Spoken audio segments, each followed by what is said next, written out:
I wanted to give you all a quick introduction to Canva. Canva is a great program to use. They have a free version and they also have a pro version that you can pay yearly for or monthly. They have so many great qualities and so much you can do with their free version. It's really all you need to get started. First, we are going to look at making your YouTube thumbnail. So as you can see, because I've used this quite often, it's right here on my home screen. But if it's not, you can search for it. And there it is. It's going to bring up all the designs that they have available. If you see this little crown in the bottom right-hand corner of a design, that means it is part of the Canva Pro program, and you have to be part of that, pay the monthly fee or yearly subscription if you want to use that. But all the other ones that do not have that crown, those are all free options. You have a lot to choose from. So I'm just going to click on one of them really quick and customize this template. As it comes up, making this thumbnail is what you are going to show your audience. It is going to be the first thing that they see when you present your videos. Your thumbnail is kind of to give your audience an overall picture of what your video is going to be about. You can redo this any way you want to. I can click on this, take it out, and really take everything out if I want to. You just trash it. And then if you wanted to add other things back in, over here on the left-hand sidebar, it has many different options. If I wanted a text, I could just add a text box. And so here is a text box. You can see it there. You can move it wherever you would like it to be. Up here on the top, you can make it bigger. You can change your font. There's lots of different things you can do just to play around with it.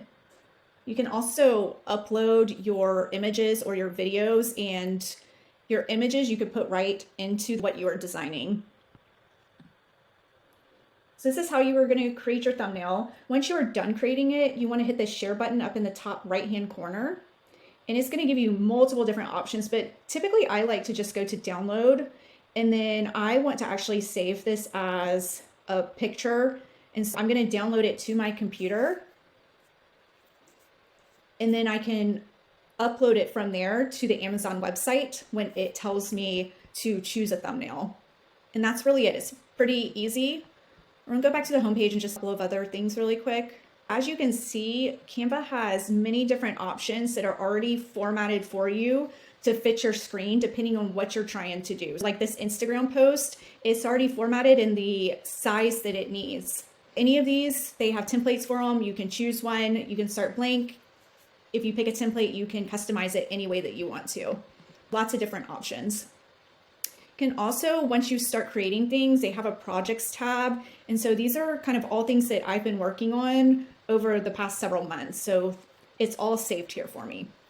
If you are looking to edit your videos using the Canva app, you can actually go to videos right here. And then it's asking you what kind of video you're wanting to make. I'm just gonna pick the basic creative video. My video is actually already created because I screen recorded it on my phone earlier. I just need to pull that in, and how you would do that is from your uploads. You would upload your file. So mine would be in my downloads folder because I'm actually downloading it to my computer from my phone. So you pick which one you want. I already have my videos all uploaded, but right up underneath here under the video tab, and then you can just literally drag it over here. Now I'm gonna reformat it just to make it the correct size. As you can see down here at the bottom, there is this banner of your actual video playing. This is where you can edit your video from. If you go to edit video in the top left-hand corner, you can actually pick different filters you'd like to look at. So it'll change it for you. But you can edit it any way you want to. You can take pieces out, you can put pieces together, however you want to do it. If you click on the crop, you can actually readjust your picture size of however you want it. And then there's different things you can do with it. You can fade it so that you can put things over it if you want text. There's multiple different options here. But Canva is a great tool. It's one of those that once you start playing around with it, it's very user-friendly, easy to figure out.